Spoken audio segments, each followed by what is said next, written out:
Hi Luminary, so in this video we are going to steam 100% wool pom-pom. This idea actually came to me from Alice at Backyard Fiber Works, who actually sent it to me from Hunter Hammersen, and we've been experimenting with it to see what it looks like, and let me show you what the examples are.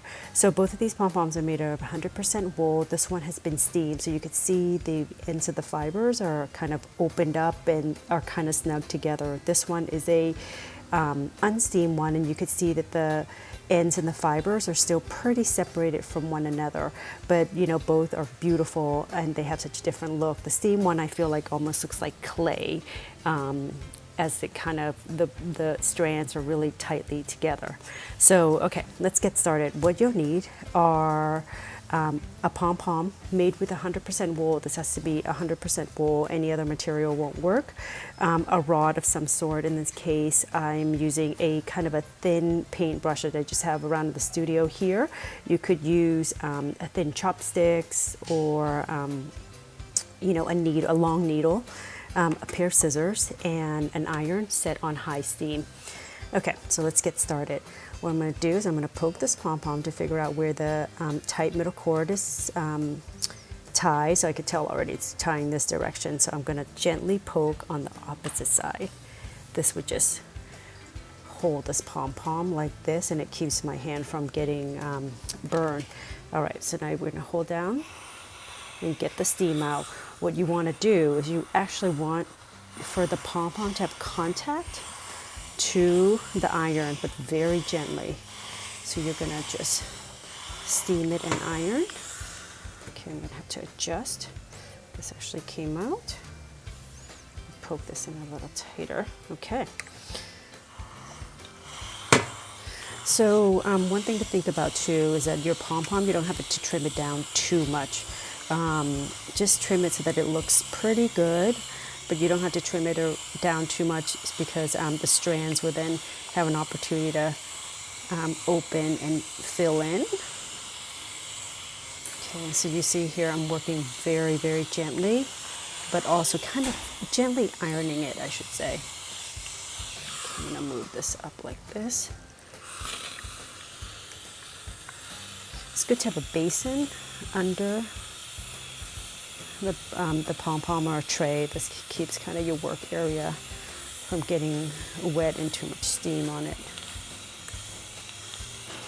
Okay, so you don't have to do this for very long, but with different wool it will be slightly different. Different wool will act differently with the steam.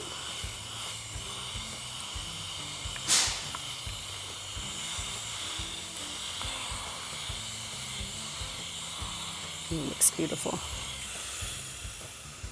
Okay.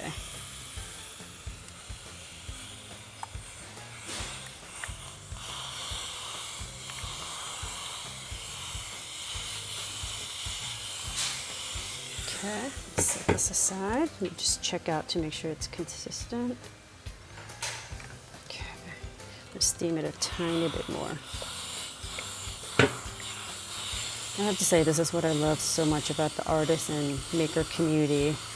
People sharing, you know, what they've experimented and ideas that they have, and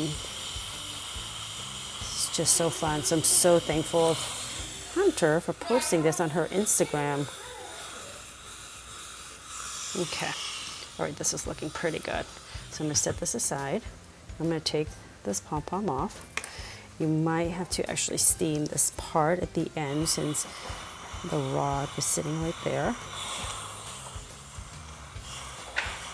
Okay, now one more step. So for the finishing touch, you still actually have to trim your pom-pom a little bit if you want kind of a really round finish look again. So you can see I'm taking very, very little off. You don't want to fluff up your pom-pom at all since you've already steamed your fibers. Just want to sculpt it a little tiny bit. So we're going to use the same technique as in the Or pom-pom video, which is deliberately trimming one perimeter at a time.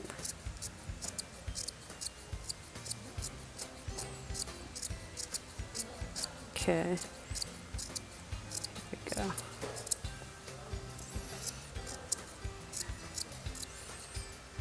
This is beautiful. I love the way this looks. Okay. And there you have it, your steamed pom-poms.